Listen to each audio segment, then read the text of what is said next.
Primeiro lugar, educação. Bom dia, boa tarde, boa noite, dependendo de quando você estiver vendo esse episódio. Em segundo lugar, bem-vindo ao canal Preso na Língua. Eu sou Fernando Morato e estou aqui ajudando as almas de boa vontade a circular um pouco por esse mundo fascinante que é o mundo da poesia de língua portuguesa. O que faz a poesia grande é a sua linguagem, não só o uso muito inteligente de recursos que já estão à disposição, como a invenção de recursos novos para expressar, mas também a construção de elementos que sejam muito particulares, muito únicos, muito facilmente identificáveis. E nesse quesito, não tem poema em língua portuguesa, pelo menos no universo de referência brasileiro, que seja mais adequado e mais bem resolvido, mais bem construído do que a Canção do Exílio do Gonçalves Dias. Vamos olhar para a poesia? Olha pra poesia. Olha pra poesia. Olha pra poesia. Olha pra poesia. Olha pra poesia. Olha pra poesia. Olha pra poesia. Olha pra poesia.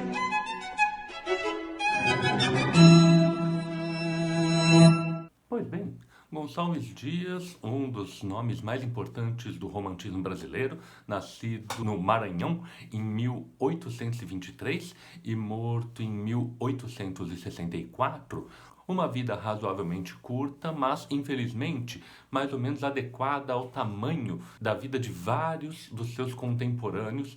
A morte levava bastante cedo vários dos poetas e dos escritores, não só dos poetas e dos escritores. A gente tem informação sobre eles porque são pessoas cujos nomes sobreviveram, mas um monte de pessoas acabaram falecendo bastante cedo nessas épocas em que as condições de saúde, as condições de vida eram mais difíceis que hoje e, por conta disso, 41 anos de idade era uma idade mais ou menos longeva para a época.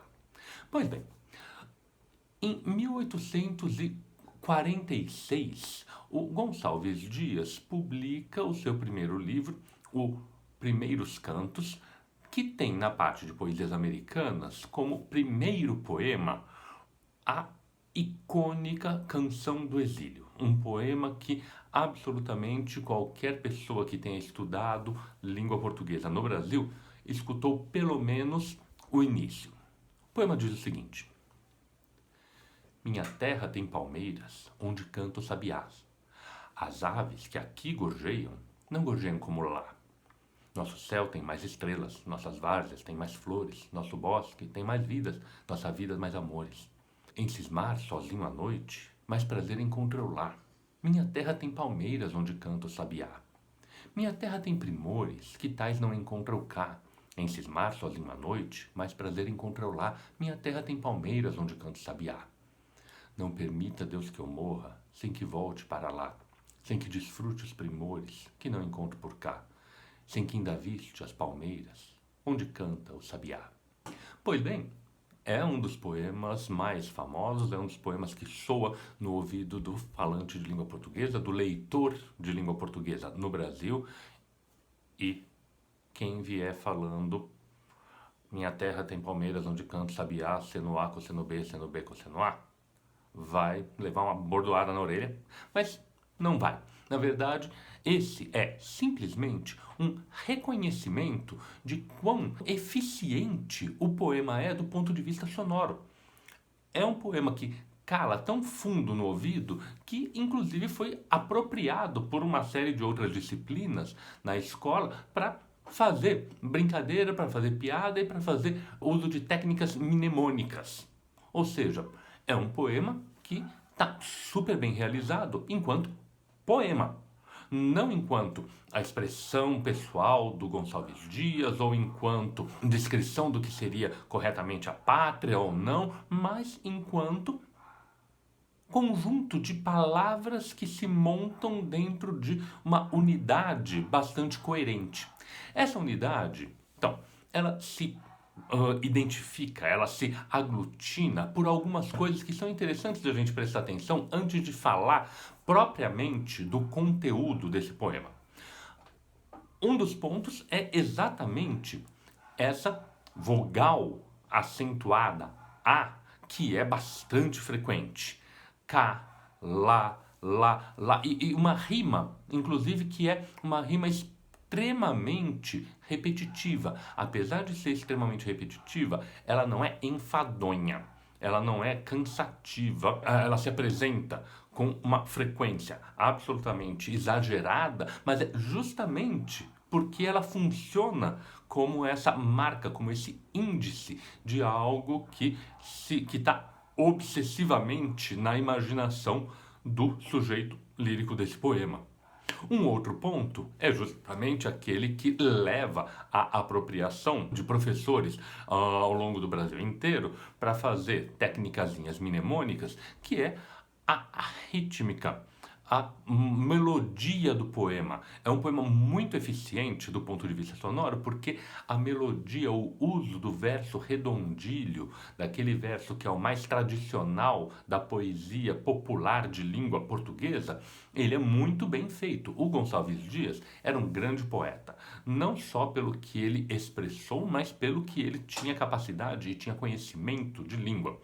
O Manuel Bandeira, que é outro enorme poeta de língua portuguesa, fez um estudo aprofundado da poesia romântica, escreveu uma biografia do Gonçalves Dias e analisou em detalhe os recursos utilizados por esse poeta de primeiríssima grandeza.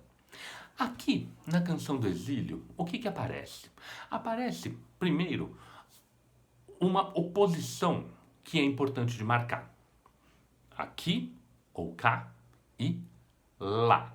Lá, associado com o meu, minha terra, e o aqui, associado com o outro, com o estranho, com o alter. Minha terra tem palmeiras onde canta o sabiá. As aves que aqui gorjeiam, não gorjeiam como lá. E nessa primeira estrofe é o interessante essa oposição entre o i, que soa um pouco mais nasal, e o a, aberto, expressivo, expansivo. Uma análise bastante interessante disso foi feita pelo crítico José Guilherme Melchior num artigo que ele chamou A Cantiga de Lá, justamente para reforçar a importância sonora e simbólica desse lá, e essa abertura que a monossílaba lá acaba criando dentro do poema, criando para esse espaço que é o meu, que é diferente do aqui, é diferente do lugar fechado. Aqui, o lá é amplo, é interessante, é expansivo. Agora, essas coisas, essa ideia está muito associada a quê? Está associada à grandeza, às palmeiras onde canta o sabiá, o nosso céu tem mais estrelas, as nossas várzeas têm mais flores, nossos bosques têm mais vida, nossa vida mais amor, esse superlativo, mais, que aqui agora tem um ponto interessante. Na primeira estrofe, o espaço de lá era associado ao eu, minha terra. Agora ele incorporou o leitor. Aos poucos ele foi arrastando o leitor para dentro do seu poema. Nosso céu tem mais estrelas, nossa várzea tem mais flores, nossos bosques têm mais vida, nossa vida mais amores. Ele cria um processo de identificação, que na terceira estrofe volta para o ensimesmamento do indivíduo. Em cismar sozinho à noite, mais prazer encontro eu lá. Minha terra tem palmeiras onde canta sabiá. E essa é uma outra característica bastante interessante desse poema, que é, além da repetitividade do lá, que pontua musicalmente o texto inteiro, tem a sequência de repetições de frases inteiras, de versos inteiros, que causa um outro efeito de interesse e de avanço rítmico. Não só avanço, mas retomada. É um poema que enreda, do mesmo jeito que ele foi agarrando para dentro de si esse leitor ouvinte que antes estava afastado, porque era só eu que tinha saudades da minha terra, até o nós, que incorpora o que era um sintagma isolado acaba retomando e reenlaçando e recolocando o leitor e a memória de leitura do leitor dentro desse espaço. No final, ele menciona essa ideia interessante: não permita, Deus, que eu morra sem que volte para lá, e retoma: sem que desfrute os primores que não encontro por cá, sem que ainda viste as palmeiras onde canta o sabiá. A maneira de construir a partir dessa retomada dos elementos anteriores é também muito bem inteligente, como já tinha mencionado, e ela ajuda a criar esse fecho que é quase uma chave de ouro, justamente porque repete aquilo que vem sendo criado como quase um refrão ao longo do poema todo. Isso resulta numa tecedura sonora e sintática que é fundamental. Esse é o ponto que acaba dando à Canção do Exílio essa eficiência tão grande na expressão desse sentimento inventado de saudade. É um sentimento inventado. Não vamos nos iludir aqui achando que é a expressão autêntica do cidadão do mundo Gonçalves Dias. Não. Isso é um texto escrito. Um texto que tem essa eficiência porque está criando o tecido que eu mencionei. E por quê? Ele realiza de maneira retórica, através das palavras, uma imagem que é muito forte, uma imagem que é interessante, é ornitologicamente incorreta. Porque sabiás não cantam em palmeiras, sabiás cantam em laranjeiras. A métrica, entretanto, ia para o espaço se ele fosse ornitologicamente correto. Minha terra tem laranjeiras onde canta o sabiá. As aves que aqui gorjeiam não gorjeiam como lá. Não funciona. Na verdade, este curso foi usado em paródias da Canção do Exílio justamente para reforçar a dessintonia entre sujeito e sua terra. O Murilo Mendes tem uma Canção do Exílio, nitidamente paródica, que começa: minha terra tem macieiras da Califórnia onde cantam gaturanos de Veneza. Veja, a quebra dessa rítmica muito bem marcada, que é típica da Canção do Exílio, serve justamente para criar uma dissintonia, para criar uma dissonância entre o sujeito e o espaço em que ele está se colocando. No Gonçalves Dias, muito pelo contrário. A sintonia é muito grande. A harmonia é muito grande. E é tão grande que ela se impôs à realidade.